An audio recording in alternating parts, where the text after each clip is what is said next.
നമ്മൾ ഈ കൺവെൻഷന്റെ ഭാഗമായ നേരത്തെ പ്രാർത്ഥനാ യോഗത്തിൽ 4ാമത്തെ പ്രാർത്ഥനാ യോഗത്തിൽ പങ്കെടുത്തുകൊണ്ടിരിക്കുകയാണ്. എന്തുകൊണ്ടാണ് ഈ പ്രാർത്ഥന പലപ്പോഴും നമ്മളറിയാതെ നമ്മളെ ജീവിതത്തിലേക്ക് കടന്നു വന്ന് ആവശ്യമാക്കി തീർക്കുന്നത്? മറ്റൊരു ജീവിക്കും അതിൻ്റെ ആവശ്യം തോന്നാറില്ല. അവരെല്ലാം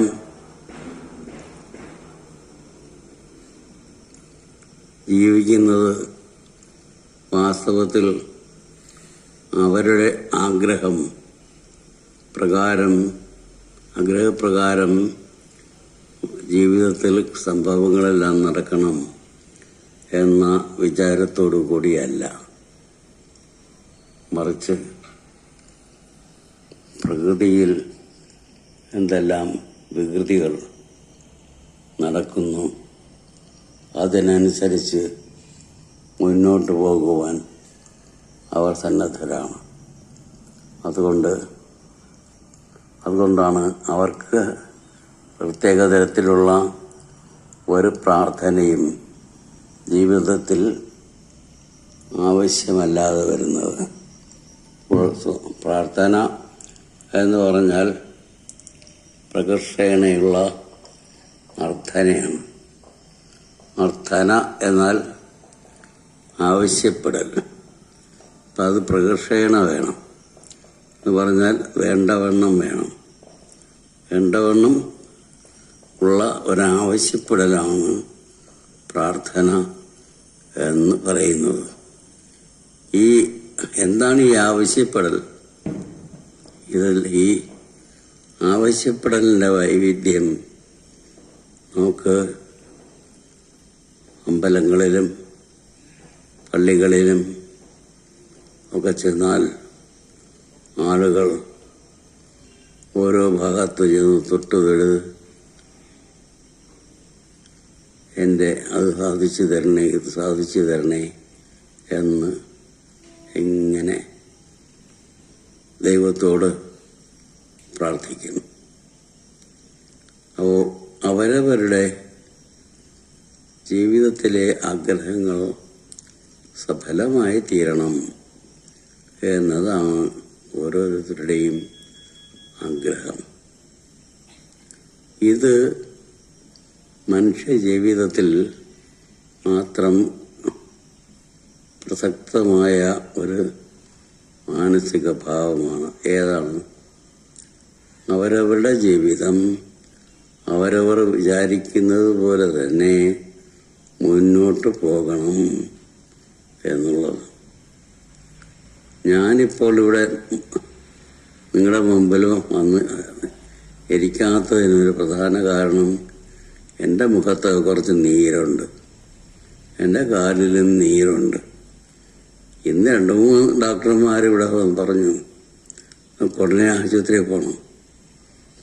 എനിക്കറിയാം, എനിക്ക് വയസ്സ് 86 കഴിഞ്ഞ് 87ലേക്ക് കടക്കുന്നു. ഈ പ്രായത്തിൽ ഇതൊക്കെ സ്വാഭാവികമാണ് എന്ന്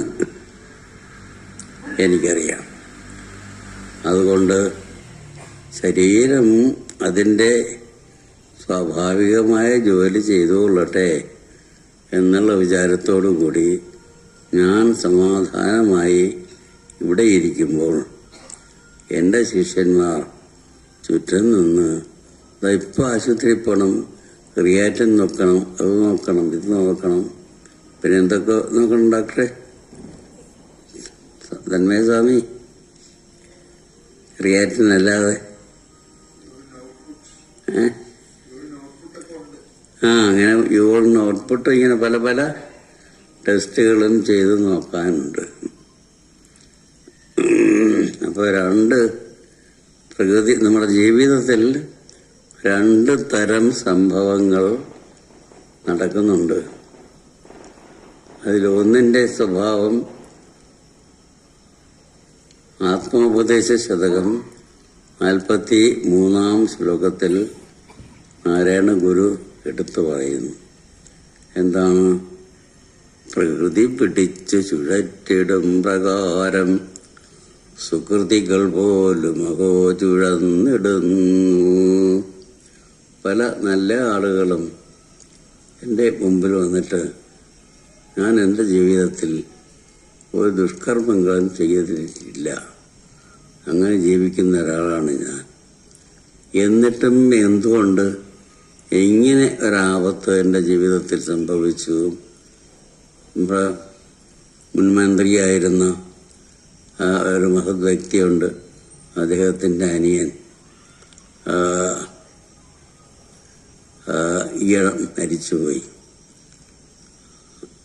അദ്ദേഹം എനിക്ക് ഫോൺ ചെയ്തു. ഞാൻ ഈ വിവരം അറിഞ്ഞു. ഞാൻ അദ്ദേഹത്തിന് ഫോൺ ചെയ്തു. അപ്പോൾ അദ്ദേഹം പറയുന്നു, ഞാൻ എൻ്റെ ജീവിതത്തിൽ ഒരു തെറ്റും ചെയ്തിട്ടില്ല. മന്ത്രിയായിരുന്ന ആളാണ് പറയുന്നത്. അപ്പോൾ മന്ത്രിയായിരുന്നപ്പോൾ പോലും ഒരു തെറ്റും ചെയ്യാതെ ജീവിച്ച ഒരു നല്ല മനുഷ്യൻ. അദ്ദേഹം പറയുന്നു, എന്നിട്ടും എൻ്റെ ജീവിതത്തിൽ എന്തുകൊണ്ട് ഇത് സംഭവിച്ചു? ഞാൻ എടുത്തു പിടിച്ച മറുപടിയായിട്ട് പറഞ്ഞു, പ്രകൃതി പിടിച്ചു ചുഴറ്റിടും പ്രകാരം സുകൃതികൾ പോലും അഹോ ചുഴന്നിടുന്നു. അങ്ങനെ സുകൃതിയാണ്, സൽക്കർമ്മങ്ങൾ ചെയ്തുകൊണ്ട് ജീവിക്കുന്ന ഒരാളാണ്. എന്നിട്ടും പ്രകൃതി വന്ന് അതിൻ്റെ വഴിക്ക് ചുഴറ്റിക്കൊണ്ടിരിക്കുന്നു.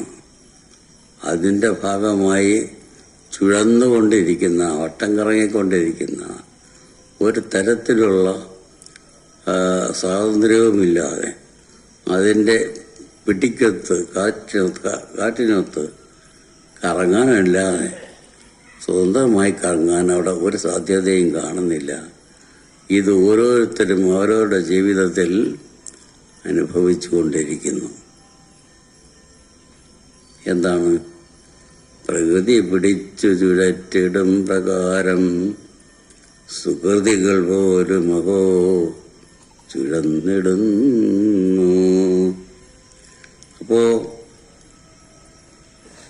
പ്രാർത്ഥന നമുക്ക് രണ്ട് തരത്തിലാകാം. ഒന്ന്, നമുക്ക് നമുക്ക് ഇഷ്ടമുള്ള കാര്യങ്ങൾ സാധിച്ചു കിട്ടുന്നതിന് വേണ്ടി അമ്പലങ്ങളിലെല്ലാം ഇഷ്ടകാര്യ സിദ്ധി പൂജ എന്ന പേരിൽ ഒരുപാട് പൂജകളൊക്കെ ഉണ്ട്. ഇങ്ങനെയുള്ള പൂജകളൊക്കെ ചെയ്ത് ഏതെങ്കിലും കർമ്മങ്ങളോ പരിഹാര കർമ്മങ്ങളോ ഒക്കെ ചെയ്ത് ജീവിതത്തിൽ സുഖം കൈവരിക്കുക. പ്രകൃതിയുടെ ഒഴുക്കിന് ഒന്നും വകവയ്ക്കാതെ എൻ്റെ ജീവിതത്തിൽ ഞാൻ തീരുമാനിക്കുന്ന കാര്യങ്ങൾ നടക്കണം എന്ന് തീരുമാനിച്ച് അത് നടന്നു കിട്ടാൻ വേണ്ടി ചെയ്യുന്ന പ്രാർത്ഥന, അത് ഒരു തരത്തിലുള്ള പ്രാർത്ഥന. രണ്ട്, എനിക്ക് എൻ്റെ ജീവിതത്തിൽ എൻ്റേതായ ഒരു ആഗ്രഹവും ഇല്ല, ഒരു തീരുമാനവും ഇല്ല. പ്രകൃതി എന്ത് തരത്തിൽ ചുഴലുന്നുവോ വട്ടം കറങ്ങുന്നുവോ അനിശ്ചിതമായിട്ട് അതിൻ്റെ ഗതിക്കൊത്ത് ഞാനും കറങ്ങും.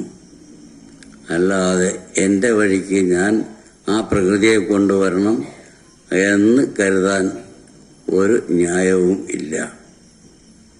ഈ അടുത്ത കാലത്ത് ഇടുക്കി വയനാട് ഭാഗത്തോട്ടം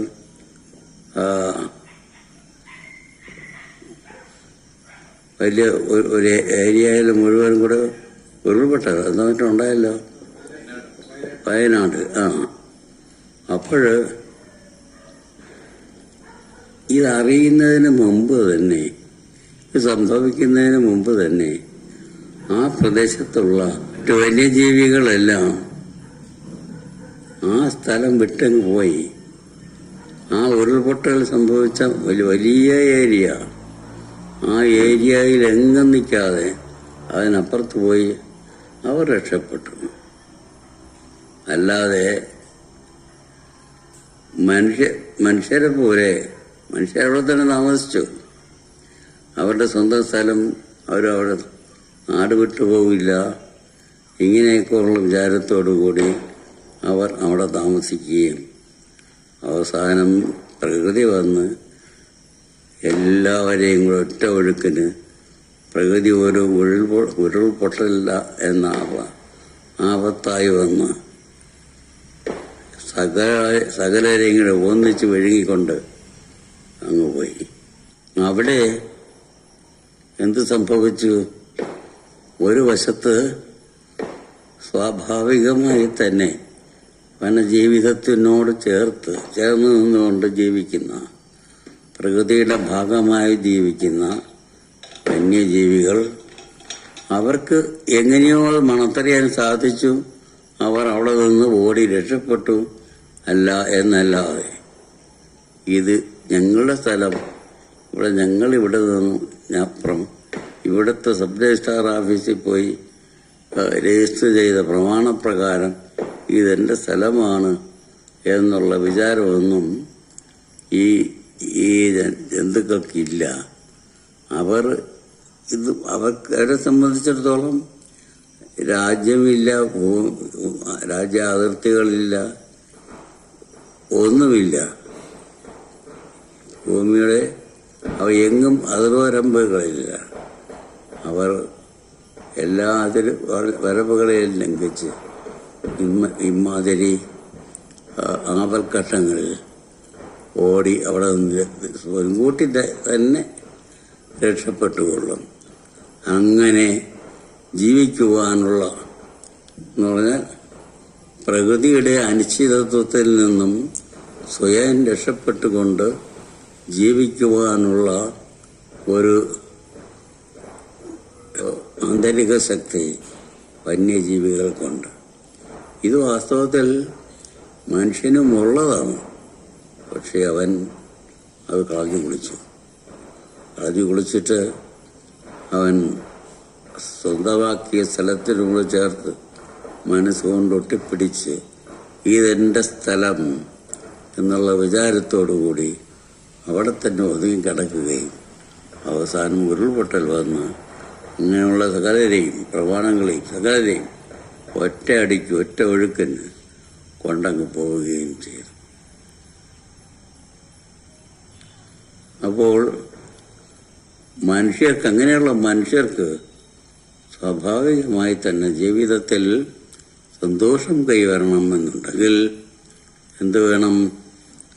അവരുടെ മനോഭാവത്തിന് അല്പം അടിസ്ഥാനപരമായ മാറ്റം കൈവരുത്തണം. അതെന്താണ്? ദൈവമേ, എൻ്റെ 2 തരത്തിലുള്ള ഇച്ഛ ദൈവത്തിനോട് പ്രകടിപ്പിക്കാം. ഒന്നെന്താണ്? ദൈവമേ, നിന്റെ ഇച്ഛയ്ക്കൊത്ത് ഞങ്ങൾ വാണുകൊള്ളാം. നീയാണ് ലോകനാഥൻ. അതുകൊണ്ട് നീ നിശ്ചയിക്കുന്നു, എല്ലാം അതുപ്രകാരം നടക്കുന്നു. എൻ്റെ നിശ്ചയമോ നിന്റെ നിശ്ചയത്തിനോട് ഇണങ്ങിത്തീരുന്നതാകുമാറാകട്ടെ. അങ്ങനെ പ്രാർത്ഥന. എന്താണ്? എൻ്റെ നിശ്ചയം ദൈവത്തിൻ്റെ നിശ്ചയത്തിൽ നിന്നും വിട്ടുമാറാതെ അതുമായി ഏകീഭവിച്ച് യോഗഭാവത്തിൽ ഒന്നായിത്തീരുന്ന അവസ്ഥ എൻ്റെ ജീവിതത്തിൽ ഉടനീളം നിറഞ്ഞു നിൽക്കണമേ ദൈവമേ എന്ന് ദൈവത്തിനോട് നമുക്ക് പ്രാർത്ഥിക്കാം. 2, രണ്ടാമത്തെ പ്രാർത്ഥന എന്താണ്? ദൈവമേ, എൻ്റെ എന്തെല്ലാം ഇച്ഛകളുണ്ടോ അതെല്ലാം നീ നടത്തിത്തരയണമേ എന്ന് ഒരു വശത്ത് പ്രാർത്ഥിക്കാം. അപ്പോൾ ഇതിലേതാണ് മെച്ചപ്പെട്ട പ്രാർത്ഥന? ദൈവമേ, നിന്റെ ഇച്ഛയ്ക്കൊത്ത് എൻ്റെ ഇച്ഛ നിൽക്കുമാറാകട്ടെ എന്ന് പ്രാർത്ഥിക്കുന്നതോ എൻ്റെ ഇച്ഛയ്ക്കൊത്ത് നിന്റെ ഇച്ഛ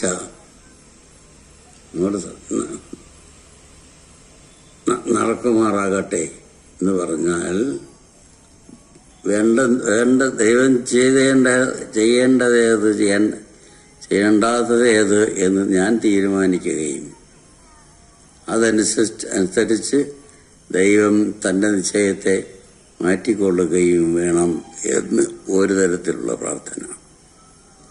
രണ്ടാമത്തെ പ്രാർത്ഥന എന്താണ്? ദൈവമേ, എൻ്റേതായ ഒരു നിശ്ചയവും ഈ ജീവിതത്തിലില്ല, നിന്റെ ഇച്ഛ നടക്കുമാറാകട്ടെ എന്ന്. ഇതിൽ ഏത് തരം പ്രാർത്ഥനയാണ് നാരായണ ഗുരു ദൈവദശകത്തിൽ നമുക്ക് പഠിപ്പിച്ചു തന്നിരിക്കുന്നത്?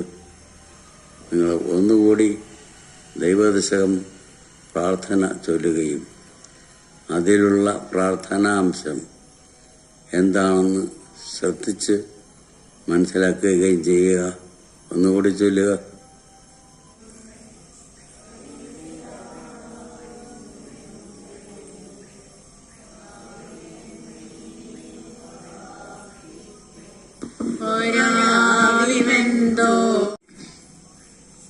കത്തുകൾ കൈവിടാതെ ഇങ്ങു ഞങ്ങളെ നാവികൻ നീ ഭവാപ്തിക്ക് ഒരായുധമെന്തോണി നിൻപദം. അപ്പോൾ ദൈവം ഞങ്ങളെ കൈവിടരുത് എന്ന്. പിന്നീട്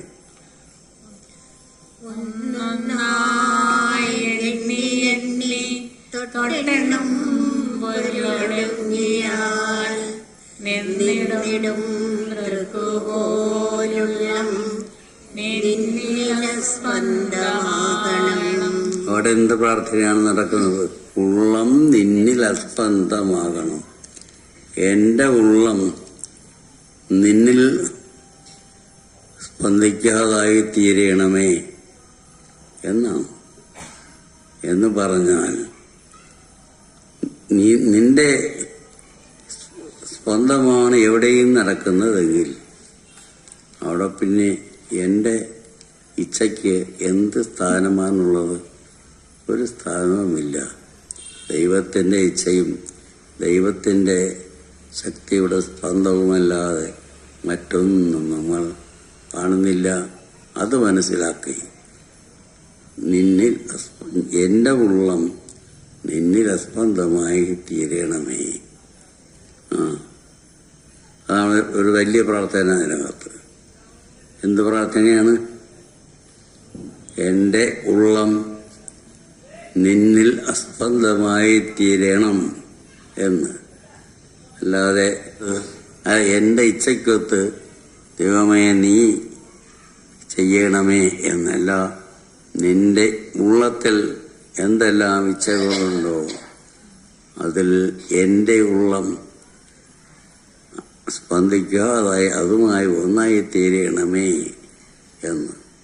അപ്പോൾ എൻ്റെ ഉള്ളം നിന്നിൽ ഇല്ലാതായി സ്പന്ദിക്കാതായി തീരണം. പിന്നെ എൻ്റെ ഉള്ളത്തിൽ നടക്കുന്ന ഉള്ള താല്പര്യങ്ങൾക്കൊന്നും അവിടെ ഒരു സ്ഥാനവും ഉണ്ടായിരിക്കുകയില്ല. പിന്നീട് വസ്ത്രാദി പൊട്ടാതെ തന്നു രക്ഷിച്ചു ഞങ്ങളെ ധന്യരാകുന്ന നീ ഒന്നു തന്നെ ഞങ്ങൾക്കു തമ്പുരാൻ. ഈ ശ്ലോകത്തിൽ പ്രത്യേക അർത്ഥനകളൊന്നും ഇല്ല. അടുത്ത ശ്ലോകം. ആഴിയും തിരയും കാറ്റും ആഴവും പോലെ ഞങ്ങളും മായയും നിൻ മഹിമയും നീയുമെന്നുള്ളിലാകണം. ഇതൊക്കെ ഈ നിന്നിൽ അസ്പന്ദമായി തീരാൻ എളുപ്പമുള്ള കാര്യമല്ല. അതിന് എനിക്ക് എൻ്റെ ഉള്ളത്തിൽ ചില അറിവുകളൊക്കെ വന്ന് നിറയണം. അറിവിൻ്റെ സ്വഭാവമാണ് ഇവിടെ ചൊല്ലിയത്. നീയല്ലോ സൃഷ്ടിയും സ്രഷ്ടായതും സൃഷ്ടികാലവും നീയല്ലോ ദൈവമേ സൃഷ്ടിക്കുള്ള സാമഗ്രിയായതും. അതിൽ ഒരു അറിവ് എന്താണ്? എല്ലാം നീയാണ്. നിന്നിൽ ആണ് സകലതും നടക്കുന്നത് എന്നുള്ളത്. നീയല്ലോ മായയും മായാവിയും മായാവിനോദനും നീയല്ലോ മായയെ നീക്കി സായുജ്യം നൽകുമായനും. അറിവിന്റെ തന്നെ മറ്റൊരു വശമാണ് ഈ പറഞ്ഞത്. എന്താണ്? നീ തന്നെയാണ് മായയും മായാവിയും മായാവിനോദനും. ആ മായയുടെ വിശദാംശങ്ങളൊക്കെ ഇപ്പം ഇവിടെ ഇരുന്ന് പറയാൻ നിവർത്തിയില്ല. അങ്ങനെയുള്ള മായാവിനോദനും നീ തന്നെയാകുന്നു. മായയെ നീക്കി എന്നിലുള്ള മായയെ ഇല്ലാതാക്കി, മായ മലത്തെ ഇല്ലാതാക്കി, എൻ്റെ അറിവിനെ അന്തരംഗത്തെ ശുദ്ധമാക്കി തീർക്കണമേ. സത്യം ജ്ഞാനമാനന്ദം നീ തന്നെ വർത്തമാനവും ഭൂതവും ഭാവിയും വേറല്ല പോതും മൊഴിയുമോർഗൽ നീ. അറിവിൻ്റെ ഉള്ളത്തിൽ എൻ്റെ ഉള്ളത്തിൽ വന്ന് നിറയേണ്ടതായ അറിവിൻ്റെ ആ ഉത്തുംഗ സ്വഭാവമാണ് ഇവിടെ പറയുന്നത്. ഈ പറഞ്ഞത് എന്താണ്? നീ ആരാണ്? നീ സത്യം, നീ ജ്ഞാനം, നീ ആനന്ദമാണ്. നീ സത്യം, ജ്ഞാനം, ആനന്ദം, അത് ദൈവത്തിൻ്റെ നിർവചനമാണ്. നീ സച്ചിദാനന്ദമാണ് എന്നുള്ളത്. ആ അറിവ് എനിക്കുണ്ടാകണം. സച്ചിദാനന്ദ, അങ്ങനെ നീ സത്യം, ജ്ഞാനം, ആനന്ദം, പിന്നെ ബാക്കി എന്തെല്ലാം ഈ ലോകത്തിലുണ്ടോ നീ മായാവിനോദനും, പിന്നെ എന്ന് പറഞ്ഞാൽ കാലവും നീയാൻ അല്ലാതെ മറ്റൊന്നല്ല. കാലത്തിലാണ് ലോകത്തിലുള്ള എല്ലാ സംഭവങ്ങളും നടക്കുന്നത് എന്ന് പറയാറുണ്ട്. അക്കാലം എവിടെയിരിക്കുന്നു? എന്താണത്? ദൈവമേ, വാസ്തവത്തിൽ കാലം നീ അല്ലാതെ മറ്റൊന്നുമല്ല. അകവും പുറവും തിങ്ങും മഹിമാവാറും നിൻപദം പുകഴ്ത്തുന്നു ഞങ്ങൾ. ഭഗവാനെ ജയിക്കുക, അതാണ് പ്രാർത്ഥനയുടെ ഏറ്റവും ക്ലൈമാക്സ്. ഭഗവാനെ, ഞാനും എൻ്റെ ഇച്ഛയും ജയിക്കണം എന്നല്ല, ഭഗവാനെ നീയും നിന്റെ ഇച്ഛയും ജയിക്കുമാറാകട്ടെ. പിന്നെ എൻ്റെ ഇച്ഛയ്ക്ക് എന്ത് സ്ഥാനം? അത് നിന്റെ ഇച്ഛയോടിണങ്ങി നിന്നിൽ അസ്പന്ദമായി തീരും. പിന്നെ മഹാദേവ ദീനാവനപരായണ ജയിക്കുക ചിദാനന്ദ ദയാസിന്ധോ ജയിക്കുക.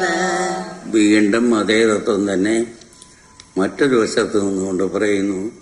ദൈവമേ, നീ ജയിക്കുക. ദൈവമേ, ഞാൻ ജയിക്കുവാൻ നീ വഴിയൊരുക്കുക എന്നല്ല പറയുന്നത്. ദൈവമേ, നീ ജയിക്കുക, നിന്റെ ഇച്ഛയിൽ നിന്നിൽ ഞാനും ഉണ്ടാവും. എന്തൊരു പ്രാർത്ഥനയാണ്. ചൊല്ല്. ആഴമേറും നിൻവഹസാം ആഴിയിൽ ഞങ്ങളാകവേ ആഴണം വാഴണം നിത്യം വാഴണം വാഴണം സുഖം. അന്തിമമായി എൻ്റെ പ്രാർത്ഥനയുടെ സാരം ഇതാണ്. നീ എന്താണ് ആഴമേറുന്ന ഒരു പ്രകാശ സമുദ്രമാണ്. ആഴമേറും നിൻ മഹസാമാടിയിൽ ഞങ്ങളാകവേ ആഴണം വാഴണം. അല്ലാതെ ഞങ്ങൾക്കൊത്ത് നീ വരണം എന്നല്ല. നീ ജയിക്കുക. നീ ജയിച്ചാൽ ഞാനും ജയിച്ചു കഴിഞ്ഞു. ആഴമേറും നിൻ മഹസാമാഴിയിൽ ഞങ്ങൾ ആകവേ ആഴണം വാഴണം നിത്യം വാഴണം വാഴണം സുഖം. ഇതാണ് നാരായണ ഗുരു നമുക്ക് നമ്മുടെ മുമ്പിൽ അവതരിപ്പിക്കുന്ന ഏറ്റവും മഹത്തായ ഒരു പ്രാർത്ഥന. എൻ്റെ ആഗ്രഹം സഫലമാക്കി തീർക്കണമേ എന്നല്ല, നിന്നിൽ ഞാൻ അമർന്നു. നിന്നിൽ നീയും ഞാനും ഒരാഗ്രഹമുള്ളവനായി തീരണമേ എന്നാണ്. ഇത്രയും നേരം ഇത് കേട്ടിരുന്ന നിങ്ങൾക്കെല്ലാം എന്താ പറയേണ്ടത്, എല്ലാവരും കേട്ടിരുന്നു. നമസ്കാരം. ഇനി തുടർന്ന് തന്മയ സ്വാമി നിങ്ങളോട് സംസാരിക്കുന്നു.